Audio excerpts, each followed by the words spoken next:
my name is Joelle Elston, and I'm the co-director for the Corvallis Turkey Trot this year. And I'm here with Dr. Jason with Hello Vet, who is our title sponsor for the Turkey Trot. Yeah, Dr. Jason Christensen here at Hello Vet.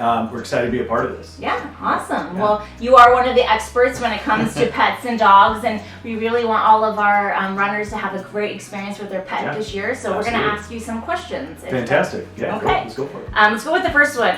What are some top safety tips for running with your dog with the Corvallis Turkey Trot? Perfect. Yeah. One of the first things I think of as a veterinarian is I like to use harnesses and fixed leashes, not retractable leashes.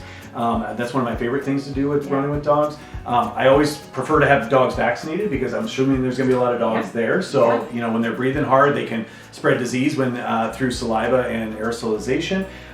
Always bring water with you. Even though it's not going to be hot out there, those dogs get thirsty and they're going to want to be drinking some water.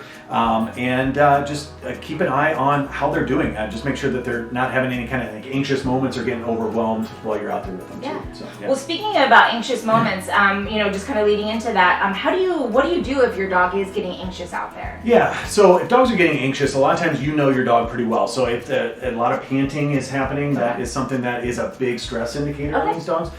If that's happening, get them away from the crowd, get them away from people, get them away from dogs, because their sense of smell is so much better than ours. They're picking up on pheromones, they're picking up on all these other stress signals from other dogs. So even if your dog is pretty good at running and you've been out there with them a lot, they can pick up some of those extra stress signs from other dogs. And so I try to get them away from if you can. Great. When they're anxious.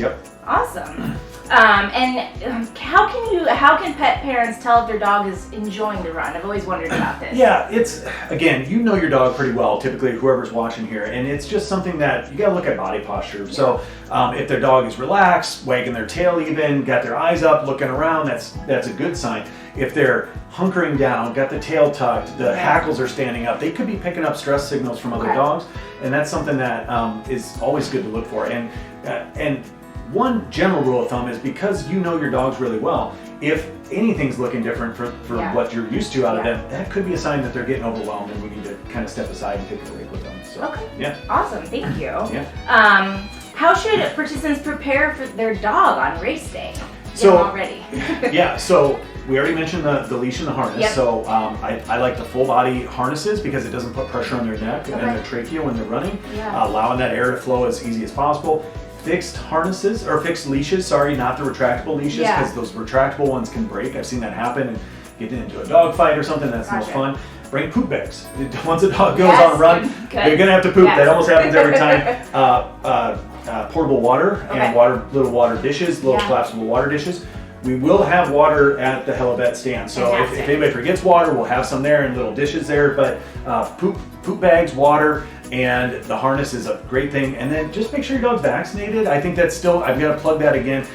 Just if you're worried about going out there, get your dog vaccinated because we don't want to pick up a disease and then you got to deal with that after the race. So that's no fun either. So that's the things I'd be thinking about. So. Yeah, that makes sense. Let's see.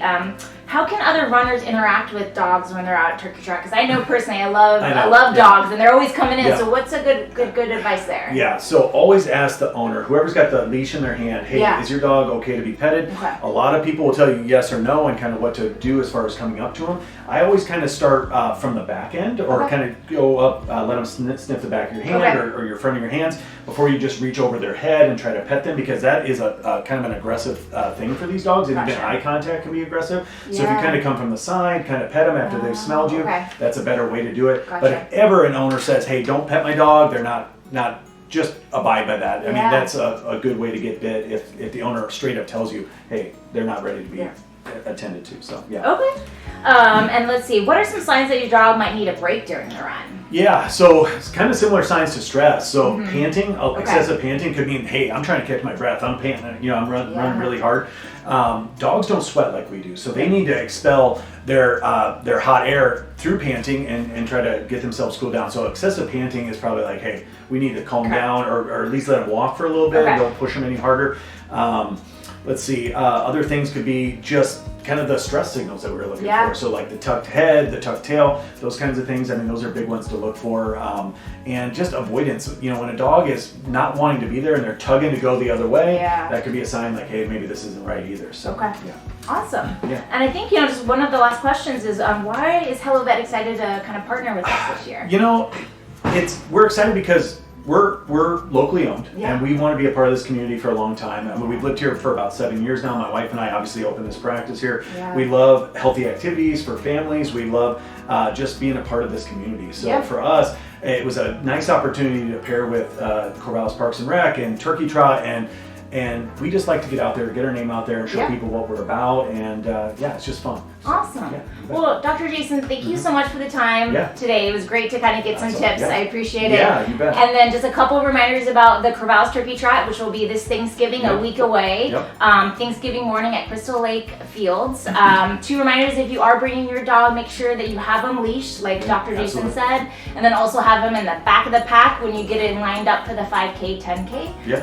And again, thank you again, and I hope to see everyone there on Thanksgiving morning. We'll see you there. Thanks, guys. Bye.